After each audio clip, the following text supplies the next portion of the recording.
তো কিছুদিনের মধ্যেই স্যামসাংয়ের ফ্ল্যাগশিপ সিরিজের phone Samsung Galaxy S24 ultra launch হয়ে যাবে। আর এবারে S23 আলট্রার থেকে S24 আলট্রাতে অনেক কিছু মেজর পরিবর্তন থাকবে।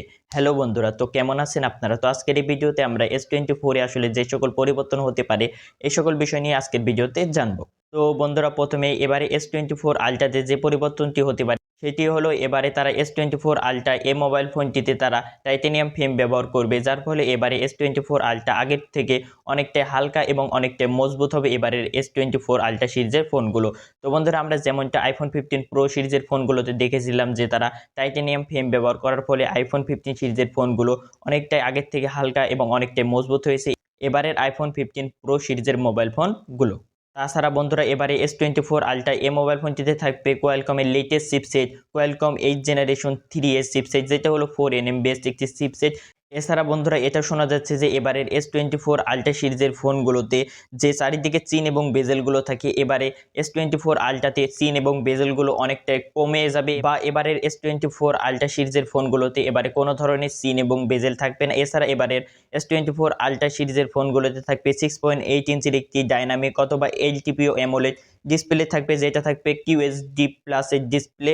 এবং এবারের S24 আলট্রা সিরিজের ফোনগুলোতে এবারে 2500 নিটস পিক ব্রাইটনেস থাকবে, যেটা আমরা S23 আলট্রাতে 1750 নিটস পিক ব্রাইটনেস দেখেছিলাম, যার ফলে এবারের S24 আলট্রা আগের S23 আলট্রার থেকে অনেকটাই ব্রাইটনেস হবে এবারের S24 আলট্রা। এছাড়া বন্ধুরা, এবারে এটাও শোনা যাচ্ছিল যে S24 আলট্রা এই মোবাইল ফোনটিতে এবারে 400 মেগাপিক্সেলের ক্যামেরা দেওয়া হবে, কিন্তু বন্ধুরা এবারে আসলে কোনো প্রকারের 400 মেগাপিক্সেলের ক্যামেরা দেওয়া হবে না, এটি সম্পূর্ণটাই ভুল তথ্য ছিল। এবারে যে আগের বারে যেরকম 200 মেগাপিক্সেলের মেইন ক্যামেরা ছিল, এবারেও S24 আলট্রাতেও 200 মেগাপিক্সেলের মেইন ক্যামেরা থাকবে। কিন্তু বন্ধুরা, এবারে S24 আলট্রা এই মোবাইল ফোনটি যে ক্যামেরার দিক দিয়ে ইমপ্রুভমেন্ট না হলেও এবারে S24 আলট্রাতে যে সেন্সরগুলো থাকবে সেগুলো আসলে ইমপ্রুভমেন্ট হবে, যার ফলে এবারের S24 আলট্রা সিরিজের ফোনগুলো অনেকটাই লাইট ক্যাপচার করবে এবং ফটো কোয়ালিটিগুলো আপনারা দুর্দান্ত পাবেন। এছাড়া বন্ধুরা, এবারের S24 আলট্রা সিরিজের ফোনগুলো থেকে আপনারা রিয়ার ক্যামেরা দিয়ে সর্বোচ্চ 8K তে ভিডিও শুটিং করতে পারবেন এবং সেলফিতে থাকবে 12 মেগাপিক্সেলের সেলফি ক্যামেরা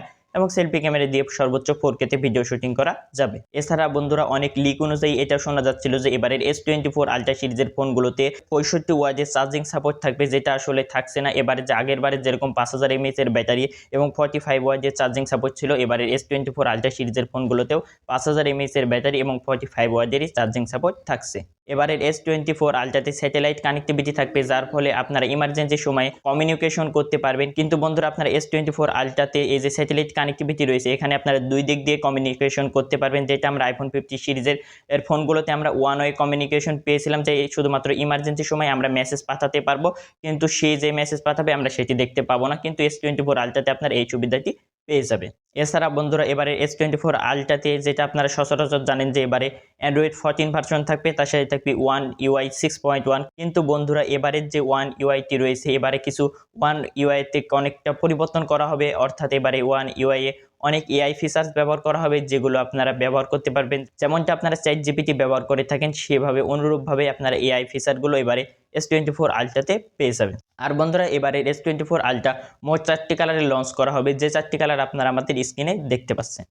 তো এবারে স্যামসাং গ্যালাক্সি S24 আলট্রা এই ফোনটির প্রাইসটি বাড়তে পারে এবং স্যামসাং গ্যালাক্সি S24 এবং S24 প্লাস এই দুটো মডেলের ফোনগুলো প্রাইস নাও বাড়তে পারে এবং S24 আলট্রাতে প্রাইস বাড়তে পারে। কেননা এবারে S24 আলট্রা এই সিরিজের ফোনগুলোতে টাইটানিয়াম ফ্রেম ব্যবহার করা হবে, যার ফলে এবারে প্রাইসটা একটু বেড়ে যাবে। যেমনটা আমরা iPhone 15 Pro সিরিজের মডেলের ফোনগুলোতে দেখেছিলাম যে তারা টাইটানিয়াম ফ্রেম ব্যবহারের ফলে এবারে iPhone 15 Pro সিরিজের ফোনগুলোতে প্রাইস একটু বেড়েছিল। তো বন্ধুরা, সর্বশেষে আমাদের এই ভিডিওটি আপনাদের কাছে কেমন লাগলো অবশ্যই কমেন্ট করে জানাবেন এবং এরকম ভিডিও প্রতিনিয়ত দেখতে আমাদের চ্যানেলটি সাবস্ক্রাইব করে পাশে থাকা বেল আইকনটি অল সেট করে রাখবেন, যাতে করে আমাদের লেটেস্ট ভিডিওর নোটিফিকেশন আপনাদের কাছে পৌঁছে যায়। তো দেখা হচ্ছে পরবর্তী কোনো ভিডিওতে, ততক্ষণ পর্যন্ত ভালো থাকবেন, সুস্থ থাকবেন। আল্লাহ হাফেজ।